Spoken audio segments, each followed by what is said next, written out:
Assalamualaikum, halo, saya Salisha Anabila, mahasiswi Politeknik Negeri Jakarta, jurusan Akuntansi, Program Studi Keuangan dan Perbankan dengan NIM 2304321051. Mata kuliah Pancasila dengan dosen pengampu Bapak Yusuf Aidin.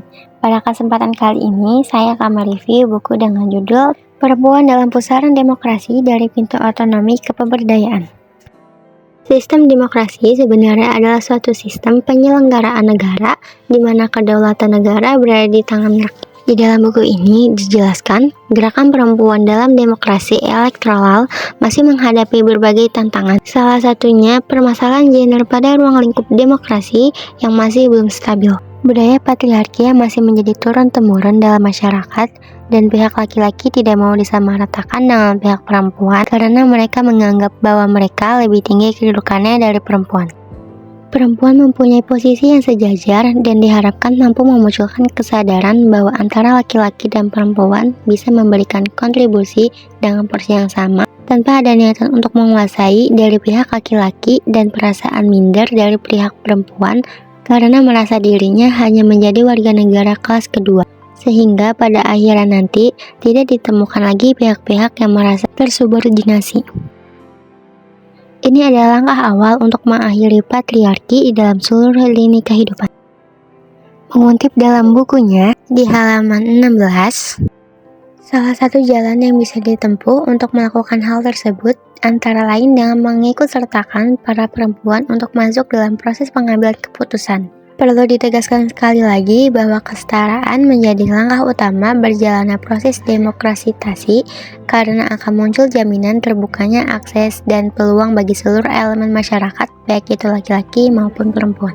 Dengan begini, partisipasi perempuan dalam demokrasi akan terwujudkan. Dalam era transisi reformasi politik di Indonesia telah memberikan harapan besar bagi kaum perempuan yang selama ini terpasung hak politik. Secara yuridis formal, hak politik perempuan merupakan hak asasi sebagaimana dimuat dalam Deklarasi Universal Hak-Hak Asasi Manusia.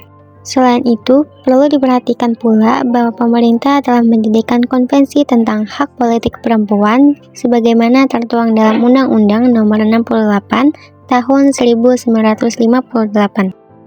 Atas dasar jaminan itu semua, kiranya tidak perlu ragu bahwa perempuan pun juga dijamin hak politiknya.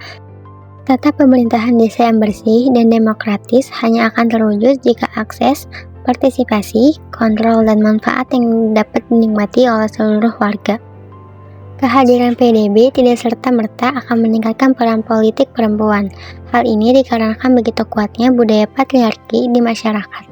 Namun setidaknya ini bisa dibaca sebagai tantangan dan peluang tersendiri bagi perempuan desa untuk dapat terlibat dalam proses politik yang cukup penting di Indonesia. Otonomi dalam kacamata gender adalah bangunan politik di mana posisi laki-laki dan perempuan dalam pengambilan keputusan di tingkat lokal dapat setara. Buku Perempuan dalam Pusaran Demokrasi dari Pintu Otonomi ke Pemberdayaan menjabarkan pandangan demokrasi dari sudut pandang perempuan. Perempuan seringkali dinomorduakan dengan laki-laki, budaya patriarki membuat perempuan diremehkan keberadaannya. Apalagi ketika perempuan memasuki ranah politik, ruang politik yang tersedia masih tetap maskulin, ruang politik masih tidak ramah terhadap partisipasi dan suara perempuan. Keadaan ini semakin menegaskan bahwa harus ada perubahan pola pemikiran terhadap perspektif perempuan berpolitik dan berkedudukan sama terhadap laki-laki. Wanita adalah bagian dari sebuah masyarakat. Dia diciptakan dengan fisik tertentu yang berbeda dengan kaum laki-laki. Pelekatan sifat tertentu pada jenis kelamin tertentu merupakan penjelasan secara sosiologis yang merupakan hasil konstruksi sosial masyarakat.